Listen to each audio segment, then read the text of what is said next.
Um, we're going to be looking at a passage from the Old Testament. Talking about why we're looking at passages from the Old Testament. In the New Testament, Jesus is speaking. I mentioned this passage a couple of weeks ago when we were talking about worship. Jesus is speaking to a woman at the well.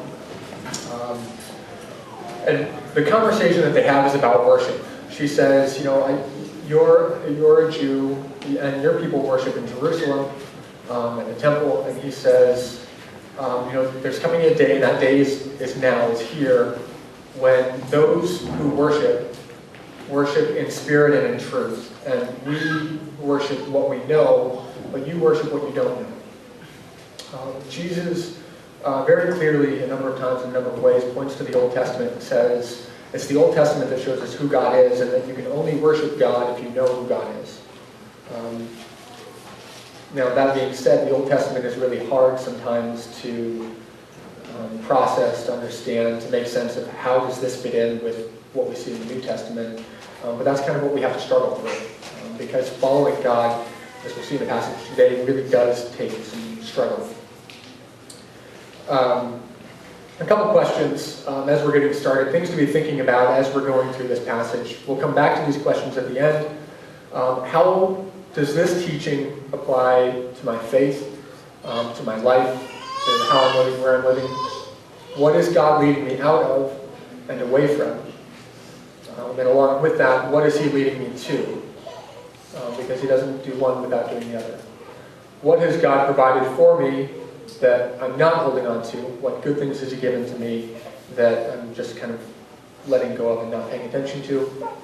And what characteristics of God, what about God is it that I'm not holding on to? It's not just a matter of knowing something about God. It's not just a knowledge that comes into our heads and then, okay, that's great, it's something I learned. It's something that we have to hold on to. So the passage that we're looking at today is from the book of Numbers. Lindsay, how interesting is the book of Numbers? Blah. Yeah. That's what you have to look forward to today. The book of Numbers comes at a time when, so in the Old Testament you have Genesis, which is the beginning of things, and then Exodus. This is where God, as with the questions, God leads the people out of Egypt. And then Leviticus, which is God giving a lot of law. And then Numbers, that's where we are now. So God has given His people the law after He led them out of Egypt. Now that's important because we have to kind of understand what's going on in the situation. One of the most important things to understand is that when God leads the people out of Egypt, He's leading them out of slavery, but this really isn't slavery the way we think of slavery in our culture. To be a slave in Egypt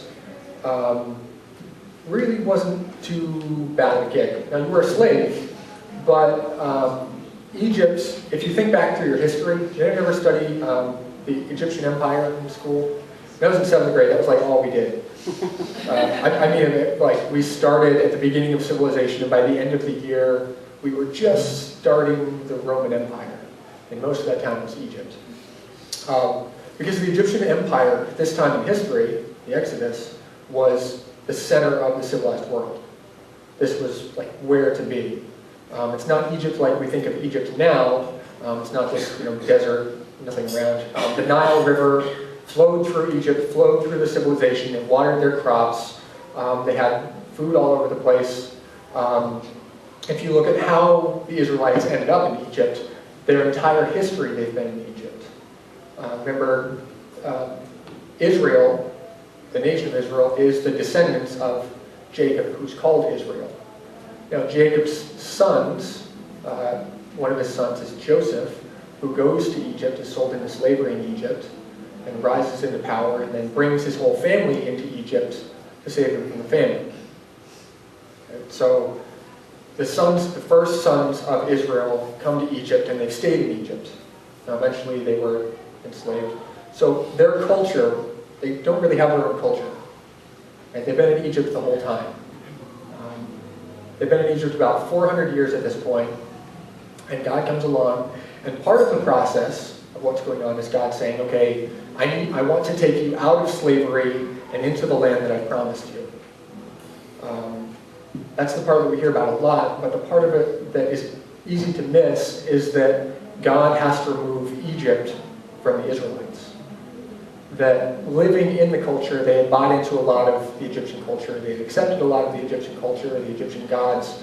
And what you look at with the plagues, where God leads the Israelites out of Egypt, is this is God demonstrating to his people that the gods that they have been worshiping, that the gods that they have accepted, the culture that they have accepted, is not what they should have accepted. That he is God, he is their God, and that they need to get through the process of being in the wilderness, through the process that he's leading them through. He has to cut out the culture that they were in and show them, this is who I want you to be. That's what's going on in Numbers. They're out in the wilderness, they're out in the desert, wandering around, and that's the passage that we're looking at. This is Numbers 11. It's a little different translation up here than in the Bibles, but you'll be able to follow along if you want to open the Bibles that are there. We're just going to go kind of a few verses at a time and talk about a couple things as we go. Now the people became like those who complain of adversity, of evil, in the hearing of the Lord. And when the Lord heard it, his anger was kindled. The word anger here is nostrils. His nostrils flared. My daughter Adele is 4 months old, and she has started doing this thing. She kind of purses her lips, it's really funny to see a 4-year-old kind of like fuming, right? Flaring nostrils. That's what this description is. Keep that kind of in the back of your mind, because we'll come back to that later. His nostrils were flaring, and the fire of the Lord burned among them and consumed some of the outskirts of the camp.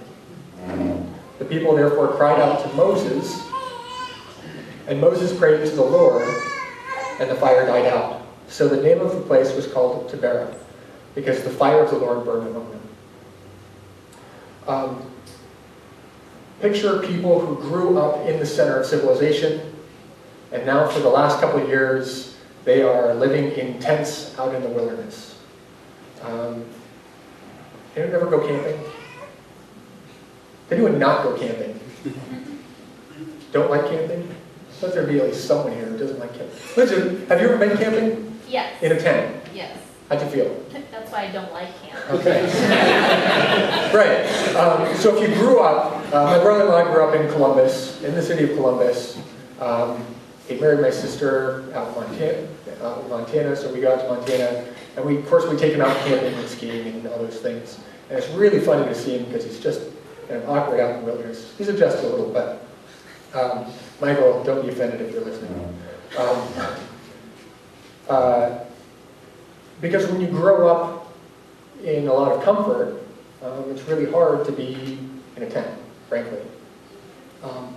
And the people are complaining as if there's evil against them, and they complain to God, even though God has delivered them out of what he doesn't want them in, what they should look at and say, that isn't what we want, that isn't what God wants for us.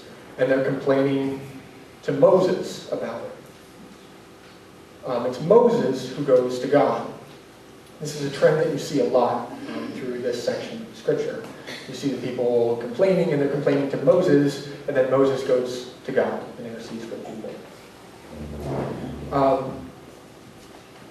Next verse, the rabble, just a group of riffraff, just kind of among them, stirring things up, who were among them, had greedy, lustful desires, same word, and also the sons of Israel wept again.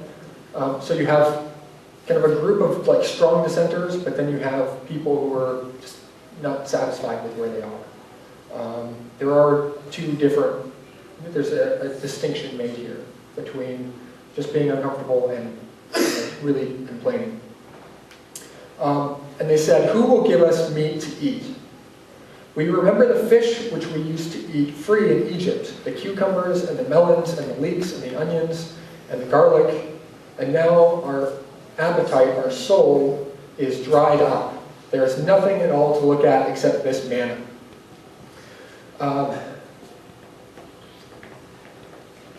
Notice what they're comparing their situation to.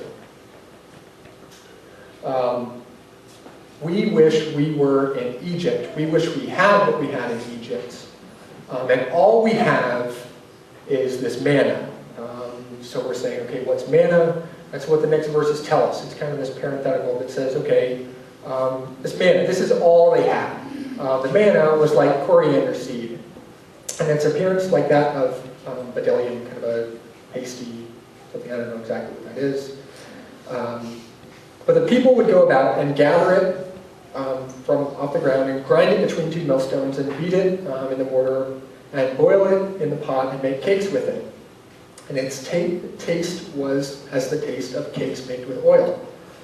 When the dew fell on the camp at night, the manna would fall with it. So what's this manna? Manna is the food that God provided for them. They're out in the wilderness, remember. There are a couple million of them probably at this point. And so they need food, so God, this is a miracle that God performs. This isn't something natural. This isn't something that if you go out into the Middle East now, you can just wait for the dew to come at night and then you can run around and pick up this stuff off. Manna, by the word, means basically like what? Like, some people translate it like, whatchamacallit, like that stuff. Like, what is this? That's what manna means. That's what the word means. So, the people had been instructed, remember the law was in the book before this, they've been instructed like, okay, you're out in the wilderness, here's the deal. You need food. Every night the dew's going to fall, and with it, it's going to fall this manna. And the dew's going to evaporate, the manna's going to be left. So in the morning I want you to run around and pick up this manna, and you gather enough for that day, and you eat it that day, throughout that day, but you don't save it for the next day. If you try, it goes bad. The exception to that was don't collect it on the Sabbath. The day before the Sabbath, you collect twice as much for that day, and then you have this day of rest. Okay, so every day for the last couple of years, they've been running around in the wilderness every morning, gathering up their food for that day, and eating their food for that day. Okay? They're out in the wilderness for 40 years, they're eating manna the entire time, and they don't have any dietary deficiencies at the end of this time. Manna is, for food, all they need. Okay? Now, it's not the cucumbers and the melons and the leeks and the onions and the garlic and the fish that they had in Egypt, but remember, God is showing them, I will provide for what you need. Right? There are times when we feel like our souls are drying out, and it's God saying, it's because your soul is holding on to something that it shouldn't. And He's trying to cut that out of our lives. There are things that the world says, this is what brings you to life. This is what you love. This is, what really gets you going, right? And God is saying, no, that's not what brings you to life. That's something that I want to remove from your life and fill it with what I have for you. That's what's going on in Israel right now. It's not just a matter of people saying, oh, I wish I had meat because meat's good. It's people saying, I wish I had what I had in Egypt, because what we have in Egypt is better than what God has for us. Okay. Now, Moses, verse 10, heard the people weeping throughout their families, each man at the doorway of his tent. And the anger of the Lord was kindled greatly, the nostrils of the Lord flared, and it was evil in Moses' eye. Moses was displeased. So Moses said to the Lord, picture the situation that Moses is in before we look at what he says. Moses, remember, he was born at a time when Pharaoh didn't want the Israelites to leave Egypt. He was afraid that someone's going to rise up and lead the people out of Egypt. So he's killing all of the male children in Israel. Moses ends up in the house of Pharaoh. He's raised in the house of Pharaoh by his daughter. And God calls him also out into